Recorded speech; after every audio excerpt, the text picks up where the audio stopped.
ঢাকা শহর যানজট আর ইটপাথরের রাজ্য। একদিকে উন্নয়নের জোয়ার, অন্যদিকে লুকিয়ে থাকা কিছু দৃশ্য যা সময়ের স্রোতে হারিয়ে যাচ্ছে ধীরে ধীরে।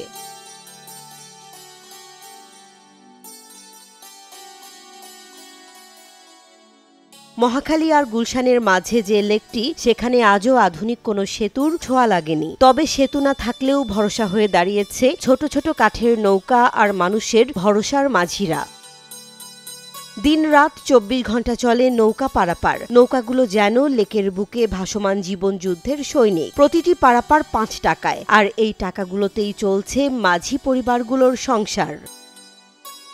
সময় বাঁচে, টাকা বাঁচে, জীবনও কিছুটা সহজ হয়, বললেন নৌকার যাত্রী হোসনে আরা খাতুন। তিনি বলেন, প্রতিদিনই এই নৌকা ব্যবহার করেন। রিকশা দিয়ে গেলে গুনতে হয় ৪০ থেকে ৬০ টাকা। তাছাড়া হাঁটার কষ্ট তো আছেই। হোসনে আরা যখন কথা বলছিলেন, চোখে মুখে ছিল একরকম বাস্তবতার দৃঢ়তা।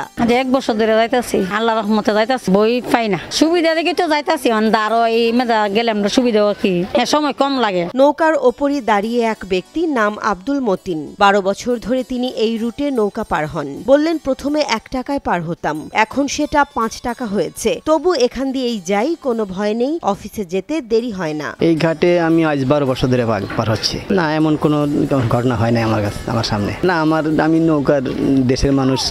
আমি যমুনা নদীর ওইদিকে থাকি, আমি নৌকার মধ্যেই বাস করি। নৌকাতে আমার পানিতে কোনো ভয় করে না। আগে অনেক কম ছিল, বর্তমানে আমার মাঝখানে বেশিও ছিল, আবার ফের কমছে। তখন ১ টাকাও দিছি, ২ টাকাও দিছি, আবার নাও দিছি। হ্যাঁ, মাঝখানে 10 টাকা ভালো হয়েছিল।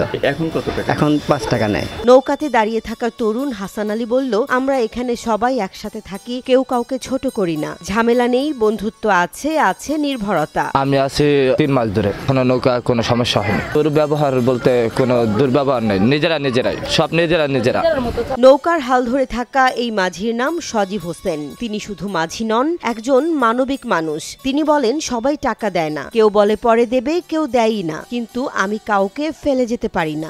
সব জিনিস আধুনিক হয়ে গেছে, কারণ আমরা নৌকা চালাই বা এমন যাত্রী চলাচল করে, আসা যাওয়া করে, ওদেরকে ভয় আছে না। অনেক মানুষ ভয় পায় যে নৌকা না চলে জীবনে, ওই তো ভয় পাইবো একটু। এটা বর্তমানে বলতে আপনার যখন বাজার ভালো, তখন বাজার বুঝা কথা। আজকে দেখা যাচ্ছে রবিবার সোমবার, আজকে লোকজন কম, আরেক সময় দেখা লোকজন বেশি, ইনকাম বেশি।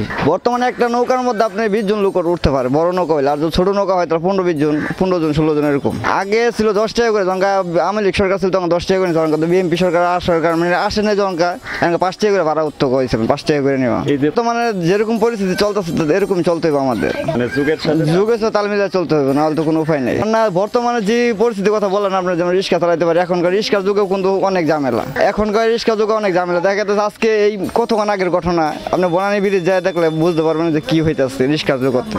তাই একটা রিক্সা চালকের দেখা গেছে অনেক পরিশ্রম করার পরে সারাদিন তার ইনকাম হাজিরা না হলে ৫০০ টাকা থাকতে হয়। তার হাজিরা যদি না পাইতে রিক্সা চালে কি করবো? বর্তমানে মালিকানা ছাড়া তো কোনো জিনিস আমরা করতে পারবো না। সারাদিন পর একটা হাজিরা থাকে। এটা মনে করেন আপনার হাজিরাটা হইলে মনে করেন আপনার ঘন্টা আছে, মনে করেন 5 ঘন্টায় 400 টাকা। তো মানে চলান লাগে, আর না চলালে তো কোনো উপায় নেই আমাদের। সজীব বললেন, সকাল ৬টা থেকে দুপুর ২টা পর্যন্ত এক শিফটে কাজ করে আয় হয় ৪ থেকে ৫০০ টাকা। সেই টাকাতেই চলছে তার সংসার, সন্তানের লেখাপড়া। এই লেক, এই নৌকা আর এর মাঝিদের গল্প যেন হারিয়ে যাওয়া কোনো জীবন্ত উপাখ্যান। উন্নয়ন যেন সবখানে সমানভাবে পৌঁছায়, এমন প্রত্যাশা রাজধানীর করাইলবাসীর।